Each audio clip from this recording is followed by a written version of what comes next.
distinguished guests,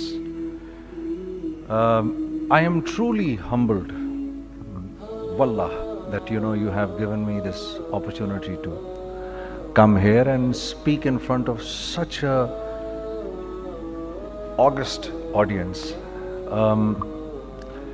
You people basically run every organization. Even if people call us the director,